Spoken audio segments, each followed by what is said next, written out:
Hey guys, it's Sam, and welcome back to our first episode of Senn TV for the second semester. I cannot believe this is the last semester for us seniors. The time has gone by so quickly, but let's work together to make the most of it. We'll be featuring senior shoutouts in our future episodes to celebrate all this year seniors have accomplished. First up, let's take a look at the first semester honors assembly, celebrating the hardworking students from first years to seniors. The admin team got together to share words of wisdom and to celebrate the many honor roll students. If you hadn't gotten a chance to see it, check out the link below. The Senn TV crew wanted to help celebrate Black History Month by sharing who we admire and why. We'll sprinkle these throughout the episode. In the shopping see my son and man. Hello, my name is Da'Shanae Underwood, and for Black History Month, I want to shine a light on American actress Dorothy Dandridge. Dorothy Dandridge was a triple threat from dancing to singing and acting. Some of the movies she was in are called Amazing Island in the Sun, Porgy and Bess, Carmen Jones, and etc.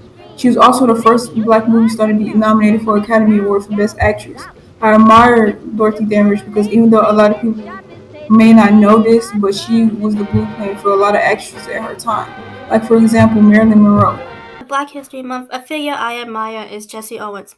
Now, what did Jesse Owens accomplish, you may ask?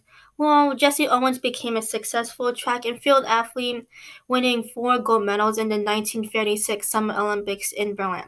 Something I really admire about him is that it was probably scary for him at the time to compete at a world event, especially when Nazi Germany was ruling over him, and despite all the racial injustice he faced.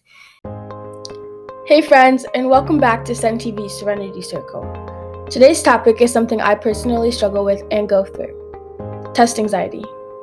You paid attention in class, you took detailed notes, read every chapter, but still seem to blank before tests and exams, and you're still very nervous. It looks different for everyone. There's no shame in it either. Test anxiety is caused for lots of reasons.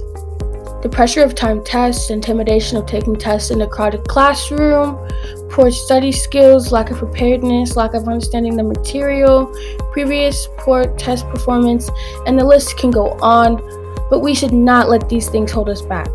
So here are some coping strategies. Number 1, don't forget to eat and drink. Your brain needs fuel to function. Eat the day of the test and drink plenty of water. Avoid sugary drinks. They can cause blood sugar to peak and then drop, or caffeinated beverages. Energy drinks and coffee. Believe it or not, they can increase anxiety. Number 2, learn relaxation techniques. Perform relaxation techniques such as breathing deeply, relaxing your muscles one at a time, or closing your eyes and imagining a positive outcome. Negative thoughts lead to negative habits. Number 3, establish a consistent pre-test routine. Learn what works for you and follow the same steps each time you get ready to take a test. These will ease your stress level and help ensure that you are well prepared.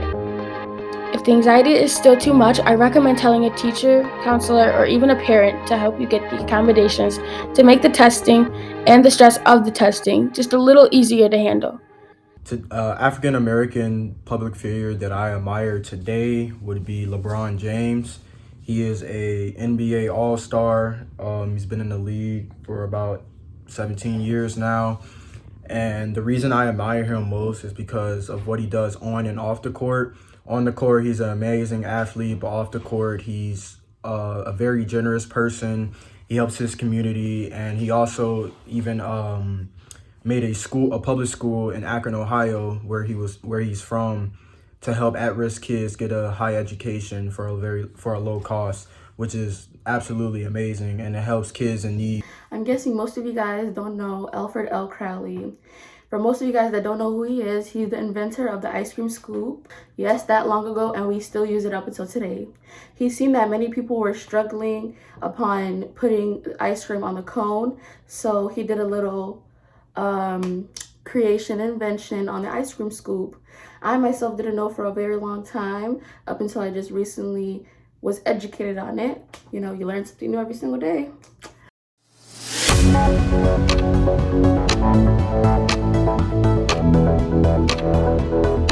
Who won Best Hip Hop Artist of 2020? Here are the contestants. You got Drake, DaBaby, Megan Thee Stallion,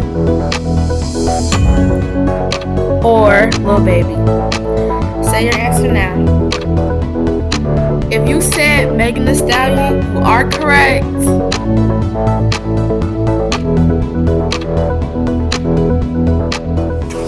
Yeah, that's my dog. He gon' sit down and listen. Call him a Henny, don't get a. Yeah, I'm a star. I got these wishing. He's ain't hungry. This cook in the kitchen. Our junior team is poised to take the reins of Senn TV in early March. We wish them the best of luck. Essence Williams produced this awesome game show you just watched. And Lucia Rodriguez made this great segment about the struggles of undocumented immigrants during COVID. Hey there everyone, this is Lucia Rodriguez reporting for Senn TV.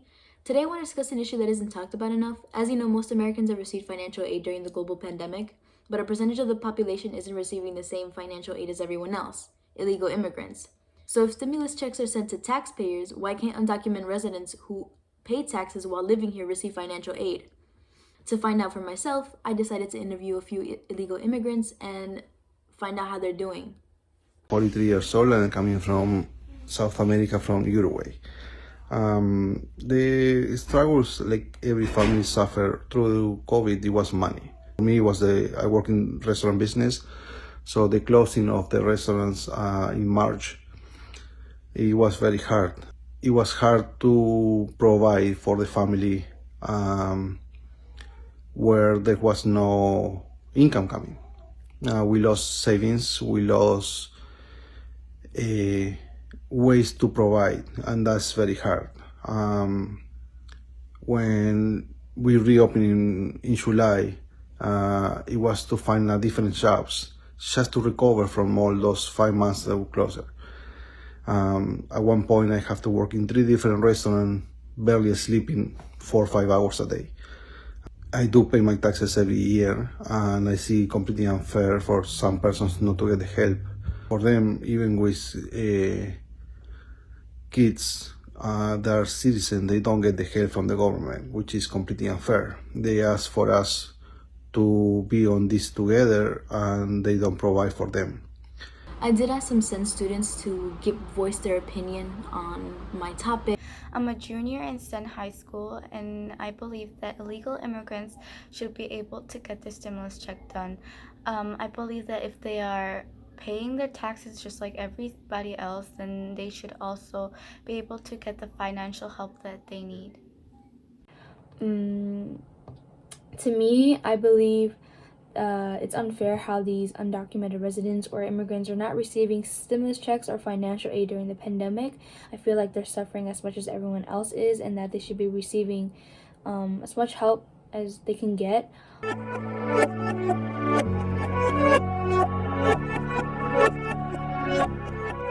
Our entertainment correspondent Da'Shanae Underwood takes us down memory lane with a look at some of her favorite television shows from her childhood. Hi, I'm Da'Shanae Underwood, and I'm here to tell you about my top 5 childhood shows.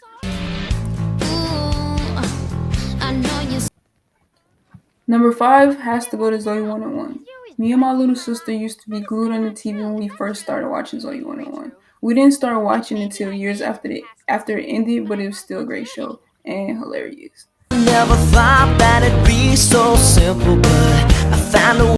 Number 4 goes to Drake and Josh. Drake and Josh was another show that me and my little sister would watch years after it ended, but honestly that show was timeless and so good. Today's all burnt toast, running late and dad jokes. Has anybody seen my... Number 3 goes to Good Luck Charlie. Good Luck Charlie is definitely one of my favorite Disney shows and one of the funniest ever made in my opinion. Number 2 goes to Victorious. Victorious is definitely one of my favorite Nickelodeon shows of all time. It has music, humor, and it gave us Queen Ariana Grande. Number 1 is a no-brainer for me. It absolutely has to go to Hannah Montana. I loved Hannah so much I had the bed sheets and dolls, and I even wrote a paper on her in the 4th grade. I would get home from school, finish my homework, and sit down and watch my girl Hannah. All the time we have for today. See you guys next week, and if you'd like to be on Senn TV, just email Mr. Cullinan at mkcullinan@cps.edu, and we'll be sure to feature you on a segment. This is Sam Oliva saying Toots Magoots.